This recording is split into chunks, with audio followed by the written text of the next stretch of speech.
Na visão de Ezequiel 43, a porta oriental é a porta por onde entra a glória do Senhor para Jerusalém.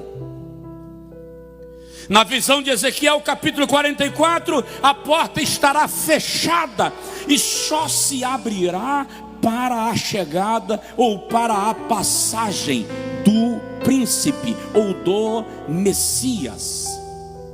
Só que para essa porta ser aberta e o Messias, o príncipe, chegar, a igreja não poderá estar na terra. Por quê? Porque Deus só volta a tratar com Israel depois que encerrar a dispensação da igreja. Deus só volta a tratar com Israel depois que encerrar a dispensação da igreja. A relação de Deus com os homens é dividida em 7 dispensações, não dá tempo de falar delas agora, mas tem a dispensação do Éden, a dispensação adâmica chamada, a dispensação noêmica, depois nós temos a dispensação abraâmica, e os anos vão se passando. Hoje nós estamos na dispensação da graça, que é o tempo que Deus se relaciona com a igreja. Se nós lermos as profecias de Daniel, 69 semanas já se cumpriram desde a destruição de Jerusalém por Nabucodonosor até o Messias morrer no Calvário. Há um intervalo entre a 69ª semana e a 70ª, e nesse intervalo Deus está se relacionando com a igreja. Quando Deus voltar a se relacionar com Israel, a igreja não estará mais aqui. Por isso, definitivamente vou afirmar algo que eu nunca afirmei: a igreja não passa pela grande tribulação. Para Deus tratar com Israel, Ele precisa retirar a igreja da terra, para Ele voltar a resolver as situações com o povo judeu. Então acontece que antes que o príncipe venha para entrar pela porta oriental, ele vem de maneira invisível buscar a sua noiva para levá-la à sua glória. Jesus vem. Então a igreja será arrebatada. Diga comigo, a igreja será arrebatada. Diga para você mesmo: eu vou junto, eu não fico aqui. Depois que a igreja é arrebatada, o mundo entra no processo da grande tribulação. A igreja estará nas bodas do Cordeiro.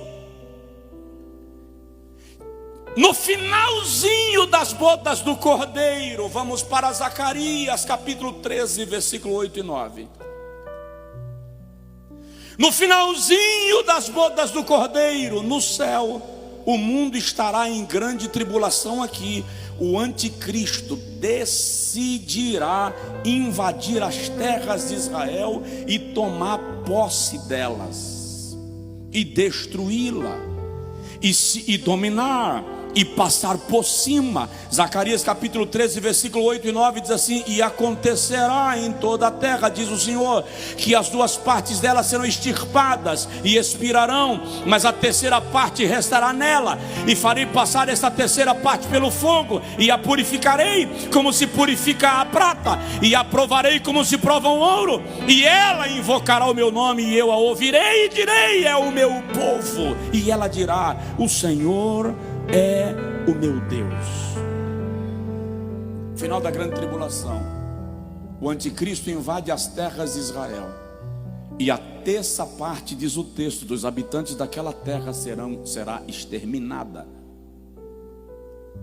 Os restantes, ou o restante, os sobreviventes, capítulo 12, versículo de número 10 e versículo 11, o Senhor diz assim: eu derramarei sobre os sobreviventes, sobre o remanescente da casa de Judá, um espírito de graça e de súplica. Quando isso estiver acontecendo, os judeus vão tomar conta do muro das lamentações, e eles vão começar a clamar a Deus: envia o Messias, porque eles não creem que o Messias veio em Jesus. Envia o Messias, traz o Messias, nos socorre. À medida que eles clamarem, as bodas do Cordeiro estarão terminando. E Jesus olha para a sua igreja, agora não mais noiva, agora esposa, e Jesus diz: vamos comigo descendo para reinar, porque eu vos constituí reis e sacerdotes para os povos. E Jesus desce com a igreja. Leia Zacarias 14 do versículo 1 ao 5 comigo, por favor. E eis que vem o dia do Senhor, eis que teus despojos se repartirão no meio de ti. Olha aí, os inimigos já estão celebrando a vitória, já estão repartindo os despojos, porque eu ajuntarei todas as nações da terra para pelejar contra Jerusalém, e a cidade será tomada, e as casas serão saqueadas, e as mulheres serão forçadas, e metade da cidade sairá para o cativeiro, mas o restante do povo não será extirpado da cidade. E o Senhor sairá e pelejará contra essas nações, como pelejou, sim, no dia da batalha. E naquele dia estarão os seus pés sobre o monte das oliveiras, que está de fronte de Jerusalém, para a porta oriental. E o monte das oliveiras será fendido pelo meio, para o oriente uma parte, e para o ocidente outra parte. E haverá um vale muito grande, e metade do monte se apartará para o norte, e a outra metade dele para o sul. E fugireis pelo vale dos meus montes, pois o vale dos montes chegará até Azel. E fugireis assim como fugistes de dia do terremoto, nos dias de Uzias, rei de Judá. Então virá o Senhor meu Deus e todos os santos contigo. Quem são todos os santos? Aqui o texto está descrevendo Jesus descendo com a igreja. Todos os santos, presta atenção nisso. Os anticristo com as suas hordas já tomaram Jerusalém, já estará dominada. O Messias judeu não veio ainda, a porta oriental continua lacrada. Aí a profecia do Apocalipse diz assim: ele virá e todo olho o verá.